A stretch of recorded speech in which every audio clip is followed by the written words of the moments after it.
Hello అండి, welcome to my channel Suma cooking. ఈరోజు మన ఛానల్లో రెసిపీ వచ్చేసి నోటికి కమ్మగా చాలా రుచిగా ముద్దకి అద్భుతంగా ఉండే జామకాయ పచ్చడి అండి. భలే రుచిగా ఉంటుంది, ముక్క కరకరలాడుతూ చాలా బాగుంటుందండి. వేడి వేడి అన్నంలో కలుపుకొని తింటుంటే మటుకు అన్ని పచ్చళ్ళు ఒక లెక్క, ఈ పచ్చడి ఒక లెక్క అండి. అంత రుచిగా ఉంటుంది. ఇలా పచ్చడి చేసుకుంటే మనకి పక్కన చికెన్ మటన్ ఎన్ని కూరలు ఉన్నా కానీ పక్కన పెట్టేసి ఈ పచ్చడితోని కడుపు నిండా అన్నం తింటాము.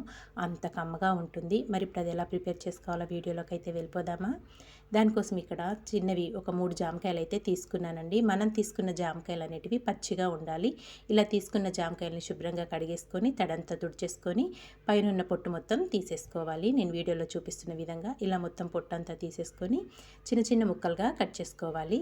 చూసారు కదా, ఇక్కడ నేను కట్ చేసినట్టు కట్ చేసుకోవాలండి. మరీ పెద్దగా కాకుండా చిన్న చిన్న ముక్కలుగా ఇలా కట్ చేసేసుకోవాలి. నేను తీసుకున్న 3 జామకాయలను కూడా పొట్టు తీసేసుకొని చిన్న చిన్న ముక్కలుగా కట్ చేసుకొని ఒక బౌల్లోకి అయితే వేసేసుకున్నాను. కేవలం మనము ఇది ఒక 10 నుంచి 15 నిమిషాల లోపల ప్రిపేర్ చేసేసుకోవచ్చండి. ఈ పచ్చడి అనేది ఎక్కువ టైం కూడా పట్టదు. ఇలా ప్రిపేర్ చేసి పెట్టుకున్న పచ్చడి మనకి ఒక నెల రోజులైనా పాడవకుండా చాలా ఫ్రెష్గా ఉంటుంది. కట్ చేసుకున్న జామకాయ ముక్కలన్నీ ఒక బౌల్లోకి వేసేసుకున్నాక దీంట్లోకి ఒక పావు టీ స్పూన్ వరకు పసుపు వేసేసుకోవాలి.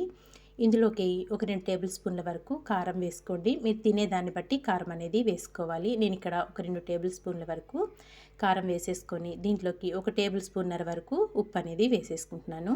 సరిపోకపోతే మళ్ళీ చూసుకొని కలుపుకోవచ్చండి. ముందే ఎక్కువ వేసుకోకుండా ఒక టేబుల్ స్పూన్నర వరకు వేసుకోండి. తర్వాత ఒక 2 టేబుల్ స్పూన్ల ఆవాలు, ఒక పావు టీ స్పూన్ మెంతుల్ని దోరగా వేయించుకొని అది గ్రైండ్ చేసుకున్న పొడిని ఒక 2 టేబుల్ స్పూన్ల వరకు వేసేసుకోవాలి. ఆవపిండి మెంతిపిండిని ఇలా 2 కలిపేసుకొని చక్కగా వేసేసుకోవాలి. ఇలా మనం ఇది వేసుకోవడం వల్ల మనకి పచ్చడి అనేది గ్రేవీ అనేది ఎక్కువగా ఉంటుందండి అన్నంలో కలుపుకొని తినడానికి. ఒక 2 టేబుల్ స్పూన్ల వరకు ఆవపిండి వేసేసుకున్నాక దీంట్లోకి ఒక 10 నుంచి 15 వరకు వెల్లుల్లి రెబ్బలు పొట్టు తీసేసుకొని కచ్చపచ్చ దంచుకొని వేసేసుకోవాలి. ఇందులోకి ఒక పెద్ద సైజువి 2 నిమ్మకాయలని రసం కూడా తీసుకొని వేసేసుకోవాలి. మీరు తీసుకునే జామకాయల క్వాంటిటీని బట్టి నిమ్మరసం అనేది వేసుకోవాల్సి ఉంటుందండి. నేను తీసుకున్న 3 జామకాయలకి ఒక 2 పెద్ద సైజు నిమ్మకాయల రసం అయితే తీసుకొని వేసేసుకున్నాను. నిమ్మరసం కూడా వేసేసుకున్నాక చక్కగా ఇదంతా బాగా మిక్స్ చేసేసుకోవాలి. మనం వేసుకున్న ఉప్పు, కారం, ఆవపిండి, నిమ్మరసం ఇదంతా జామకాయ ముక్కలకు పట్టే విధంగా బాగా మిక్స్ చేసేసుకొని పక్కన పెట్టేసుకుందాము. ఇంక ఈ పచ్చడికి తాలింపు అనేది వేసుకుందాము. స్టవ్ పైన ఒక ప్యాన్ పెట్టేసుకొని ఆయిల్ వేసుకోవాలి. ఆయిల్ అనేది కొంచెం ఎక్కువే పడుతుందండి. మనం ప్రిపేర్ చేసి పెట్టుకునేది పచ్చడి కాబట్టి ఆయిల్ కొంచెం ఎక్కువ ఉంటేనే మనకి పచ్చడి కూడా చక్కగా నిలవ ఉంటుంది.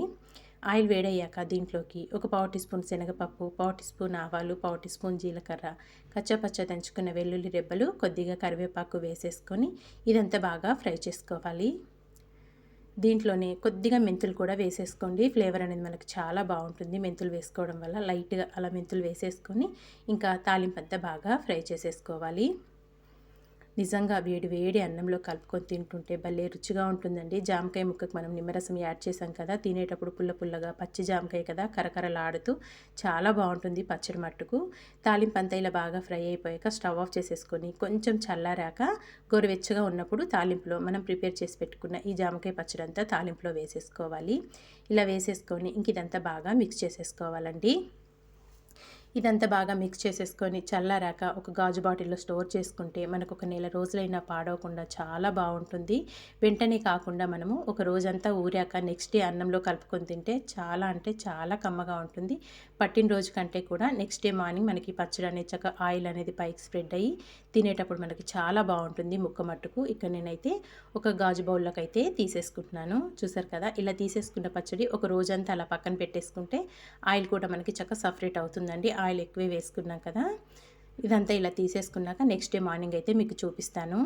ఇక్కడ నెక్స్ట్ డే మార్నింగ్ అయితే వేడి వేడి అన్నంలోకి అయితే కలుపుతున్నానండి. పచ్చడి చక్కగా ఊరింది, ముక్క కూడా ఉప్పు కారం అనేది చాలా బాగా పట్టింది. తింటుంటే మటుకు భలే రుచిగా ఉందండి.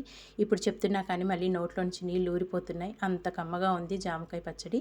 మరి మీకు నచ్చిందా? నచ్చితే మీరు కూడా తప్పకుండా ఒక్కసారి నేను చూపించిన విధంగా ట్రై చేశాక మీకు ఎలా వచ్చిందో ఒక చిన్న కామెంట్ చేయండి. ఇలాంటి మంచి మంచి వీడియోస్ కోసం వెంటనే మరి మన ఛానల్ని సబ్స్క్రైబ్ చేసుకోండి friends. Thank you for watching.